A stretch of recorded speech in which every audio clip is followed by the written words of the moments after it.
Kiai Haji Hasyim Asy'ari lahir pada Selasa Kliwon, 24 Zulkaidah 1287 H. Tanggal 14 Februari tahun 1871 Masehi di Desa Tambakrejo, Jombang, Jawa Timur. Kiai Haji Hasyim Asy'ari merupakan ulama pemikir dan pejuang, serta pahlawan nasional yang menjadi salah satu tokoh besar Indonesia abad ke-20. Muassis Nahdlatul Ulama sekaligus pencetus resolusi jihad itu kemudian wafat pada tanggal 7 Ramadan 1366 H atau bertepatan dengan tanggal 25 Juli tahun 1947 M. Kiai Haji Hasyim Asy'ari adalah Rais Akbar Nahdlatul Ulama, NU, tahun 1926 sampai tahun 1947.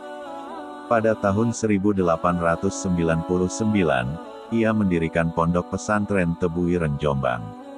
Santri pertama ada 8 orang, 3 bulan kemudian menjadi 28 orang. Di samping itu, sosok Kiai putra dari pasangan suami istri Kiai Haji Asy'ari dengan Nyai Halimah ini juga dikenal dengan karomahnya yang menakjubkan. Dilansir dari berbagai sumber, berikut karomah Kiai Haji Hasyim Asy'ari. 1. Mengetahui isi hati orang. Memiliki kemampuan bisa mengetahui isi hati orang lain bukanlah perkara mudah. Kebersihan hati dan keteguhan spiritual yang dapat sampai pada kemampuan itu. Kiai Hasyim menurut kesaksian Kiai Abu Bakar dapat mengetahui isi hati orang lain, padahal saat itu tidak pernah diceritakan hal tersebut kepada beliau. Suatu ketika santri Kiai Haji Hasyim Asy'ari bernama Kiai Abu Bakar berangkat dari rumah menuju pondok. Ia lewat di tempat prostitusi. Tempat prostitusi ini merupakan bentukan pemerintah Hindia Belanda melalui pabrik gula cukir. Lokasinya berdekatan dengan pondok asuhan Kiai Haji Hasyim Asy'ari. Kiai Abu Bakar muda menggumam dalam hati, kok bisanya tempat seperti ini ada dekat sekali dengan pondok. Ia melihat perempuan-perempuan di pinggir jalan menjajakan diri, menawarkan diri pada lelaki hidung belang. Saat itu ia juga ditawari, dalam bahasa beliau bercerita ditarik-tarik. Sesampainya di pondok, ia tetap kepikiran tentang hal itu. Tiba-tiba, pukul 8 seusai mengaji, Kiai Hasyim mengumpulkan santri. Abu Bakar muda ada di antara kumpulan santri itu. Kiai Haji Hasyim Asy'ari dawuh banyak hal kepada para santri. Begini ya nak, kamar mandi itu ada kalinya untuk pembuangan. Kalau tidak ada tempat pembuangan, bagaimana bisa punya kamar mandi? 2. Identifikasi kebohongan orang lain. Cerita selanjutnya datang dari penuturan almarhum Kiai Tahmid, guru Nahwu zaman Kiai Hasyim.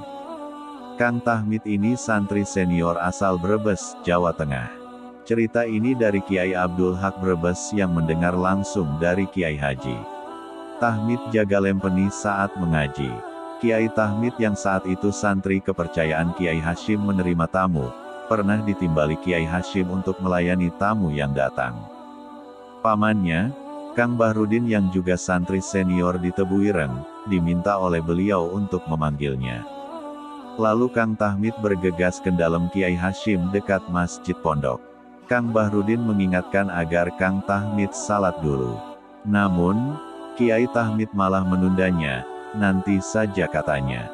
Saat di dalam Kiai Hasyim bertanya pada Kang Tahmid, apakah sudah salat apa belum? Kang Tahmid berbohong mengatakan sudah. Kiai Hasyim lalu sontak meminta Kang Tahmid salat dulu dengan nada separuh membentak dari tempat duduk beliau. Tahmid, sana salat dulu. Tahmid kaget bukan kepalang ternyata gurunya tahu kalau ia belum sholat. Ia gemetar, tak kuasa untuk berubah dari posisi bersimpuhnya. Ia ingin bergerak tapi tak kuasa. Alot dan rasanya panas dingin. Kemudian, Kiai Hasyim menghampiri Tahmid sambil menepuk-nepuk pundaknya. Sana salat dulu lain kali jangan gugup dan bohong. Segera ia menuju ke bilik kamarnya. Tentu saja bukan kebetulan Kiai Hasyim menebak-nebak. Karena beliau memang dikenal bisa mengidentifikasi kebohongan, entah dari fisik maupun metafisik. 3. Menyumbat mesin giling pabrik gula cukir. Satu lagi kesaksian Kiai Abu Bakar tentang karomah Kiai Hasyim Asy'ari. Santri pernah dibuat heran berkeping-keping, takjub, dan ngeri. Dalam bahasa Kiai Abu Bakar, kok bisa ya? Di depan Tebu Ireng pada masa penjajahan Belanda, ada rel kereta yang biasa dilalui kereta komersil Jombang-Kediri, Jombang-Surabaya-Del. Namun terkadang juga bisa dilalui oleh lori yang mengangkut tebu-tebu untuk digiling di pabrik cukir. Suatu saat lori yang mengangkut tumpukan tebu siap giling, terguling. Tebu-tebu berhamburan. Santri yang mengetahui itu, berhamburan mengambil tebu itu. Lalu mandor Belanda datang dan memukuli mereka. Berita itu sampai di telinga Kiai Hasyim dan beliau merasa geram dan kesal. Kiai Hasyim mendatangi pabrik tersebut dan menuju mesin penggilingan. Pabrik cukir termasuk pabrik yang paling besar di Jawa Timur. Entah bagaimana Kiai Haji Hasyim mengeluarkan kunyahan susur atau inang dalam bahasa Melayunya dari mulut beliau. Lalu disumpelkan atau dimasukkan ke mesin penggiling. Walau alam, mesin berhenti dan padam. Kiai Hasyim membiarkannya sampai 3 hari. Pabrik tidak bisa beroperasi, tentu rugi. Tebu-tebu yang datang mengantri untuk digiling, menjadi kering. Dibenarkan oleh teknisi tidak kunjung bisa menyala. Akhirnya pihak pabrik sowan kepada Kiai Hasyim dan meminta maaf. Sejak saat itu, Belanda membiarkan santri mengambil tebu gratis dan dibiarkan saja. Hal itu berlangsung sampai pabrik diambil alih Jepang, lalu dinasionalisasi oleh pemerintahan Soekarno. 4. Digoyang-goyang, rumah miring bisa tegak. Ahmad Thaib adalah salah satu santri dari Kiai Haji Hasyim Asy'ari yang juga menyaksikan karomah Kiai Haji Hasyim Asy'ari yang luar biasa.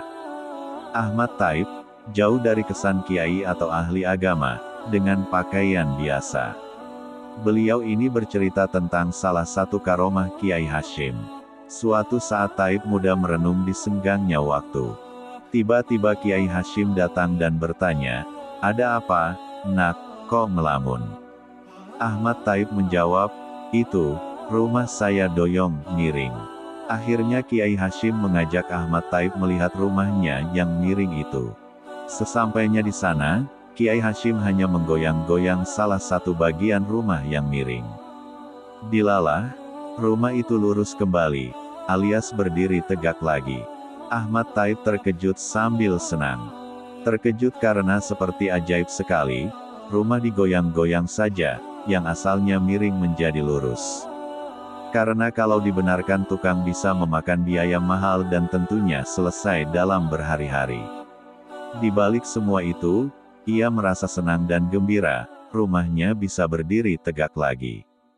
Kata Mbah Ahmad Thaib, begitulah cara beliau menyenangkan santri, kadang tidak terduga.